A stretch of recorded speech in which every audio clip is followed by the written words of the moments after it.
weird, but I will back him on this. One of the allegations I thought was total bullshit. And I'm going to read a direct quote from the article. Scott, a former Marine and aspiring actor who did post-production work on Saving Private Ryan, alleges that Spacey invited him to a party where he put him in a bear grip and humped him. They later saw Saving Private Ryan in a movie theater where Spacey allegedly started masturbating during gory footage of the invasion of Normandy, then grabbed Scott's hand and tried to get him to help. What's the problem? Right. All these woke babies don't remember what it was like to go see a movie in a theater in the summer of '98.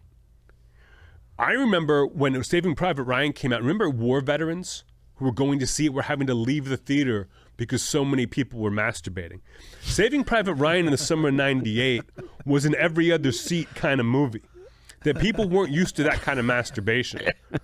You're watching them invade the beaches on Normandy.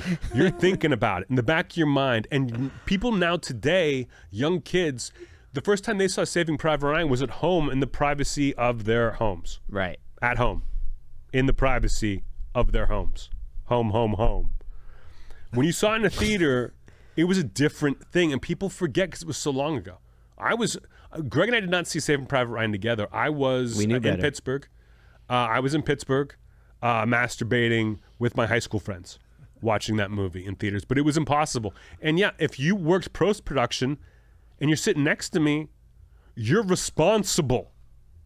Everyone in that movie from Tom Hanks, if you're sitting next to Tom Hanks during that movie, he's got to help you out. Vin Diesel's got to help you out. Giovanni Ribisi better be helping you out. Matt Damon. Yep. Who's the guy who plays the sniper? Barry Pepper. Barry Pepper. Barry Pepper's got to help you out. And it's not the whole movie. It's just that beach scene. Right. It was such an amazing job by Spielberg, right? Because it's just like the most sensual invasion we've ever had. It makes you think about life and how short life is and how little masturbating you've done in the grand scheme of things. And you just have to figure it out right on the spot. It's like saying this guy was a sexual abuser and he cleaned up my kitchen one night without my permission. Like, this doesn't belong with the other things. I don't know.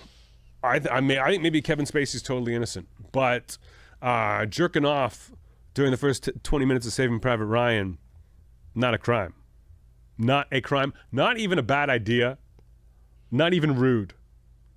You know what I loved? It's one of those like kind of second level effects too. Like ever since this documentary has come out, the streaming numbers for Saving Private Ryan, especially that scene, have just gone through the roof. Ever since Pornhub went to shit, everyone's going to Saving Private Ryan first 20 minutes.